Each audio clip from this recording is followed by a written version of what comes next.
ملاحظہ فرمائیے اصول من الکافی جزء اول چاپ دار الکتب الاسلامیہ، یہاں پر صفحہ نمبر 174 کتاب الحجہ، اس حدیث کو ملاحظہ فرمائیے۔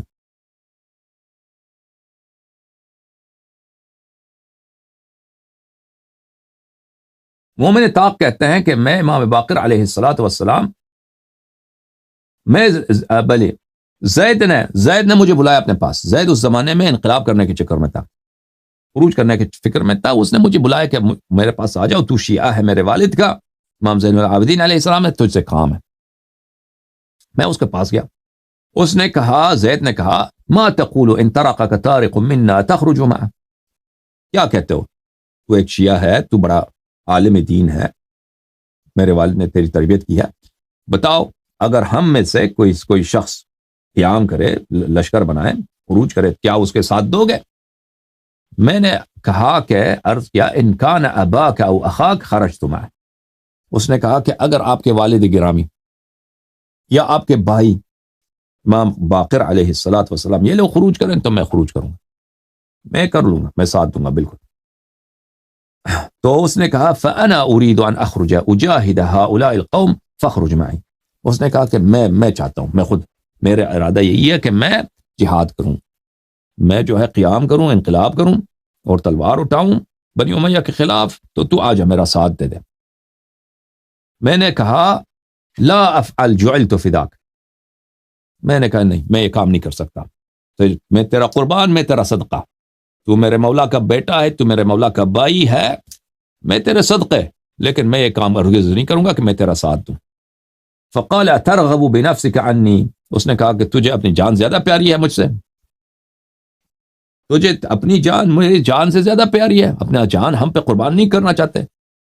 تو میں نے کہا انما هي نفس واحدة فإن كان لله في الارض حجة فالمتخلف عنك ناج، یہ بہت اہم جملہ ہے مومن طاق کا۔ میں نے کہا زندگی تو صرف ایک ہے، اگر دنیا میں کوئی امام ہے، مجھے تو پتا آپ امام تو نہیں ہے، وہ تو بالکل، وہ تو 100% پتا ہے کہ آپ زید امام نہیں ہے۔ اگر دنیا میں کوئی امام ہے، اگر کوئی امام ہے، تو اگر آپ کا کوئی بھی شخص ساتھ نہ دے، وہ شخص اس کے لیے باعث نجات ہے، ٹھیک ہے نا؟ اگر کوئی شخص شیعہ آپ کا ساتھ نہ دے تو یہ اس کے لیے سبب نجات ہے۔ والخارج معک حالک، اور جو شخص تیرے ساتھ خروج کرے وہ تو فنا ہی فنا ہے، وہ تو اللہ کے غضب میں آ جاتا ہے، ٹھیک ہے نا؟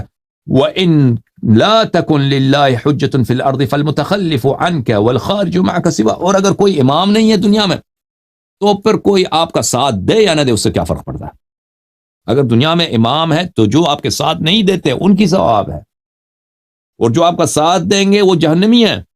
حالق کس کو بولتے ہیں؟ جہنمی کو بولتے ہیں، روایات میں، قرآن میں حالق کسی کو بولتے ہیں۔ اور اگر امام نہیں ہے دنیا میں تو پھر آپ کے ساتھ دینے کا فائدہ ہی کیا؟ بہرحال آپ امام نہیں ہیں۔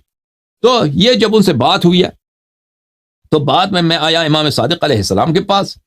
امام صادق علیہ السلام نے فرمایا، میں نے ان کو یہ سنا دیا کہ میں نے اس کو یہ جواب دیا، اخذته من بين يديه ومن خلفه وعن يمينه وعن شماله ومن فوق رأسه ومن تحت قدميه ولم تترك له مسلكا يسلكه۔ امام علیہ الصلوۃ والسلام نے مجھے یہ جواب دیا ہے کہ آپ نے بڑا اچھا جواب دیا، بہت، امام علیہ السلام نے میری جواب کی تائید کیا۔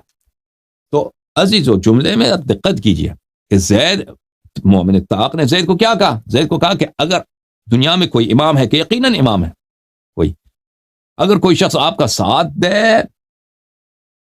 دے تو وہ شخص کیا ہے؟ وہ ہلاک ہے، اس کی اجر نہیں ہے، اور جو شخص نہ ثواب ساتھ نہ دے تو اس کی اجر ہے۔ امام علیہ السلام نے کہا آپ نے صحیح کہا۔ تو یہ کیا ہے؟ یہ تصریح ہے کہ زید کا ساتھ دینے سے ممنوع ہے شیعہ، کہ آپ ساتھ نہ دیں، اور ان کو ساتھ نہ دینے میں، ان کی نصرت نہ کرنے میں ثواب ہے، ان کی نصرت کرنے میں گناہ ہے۔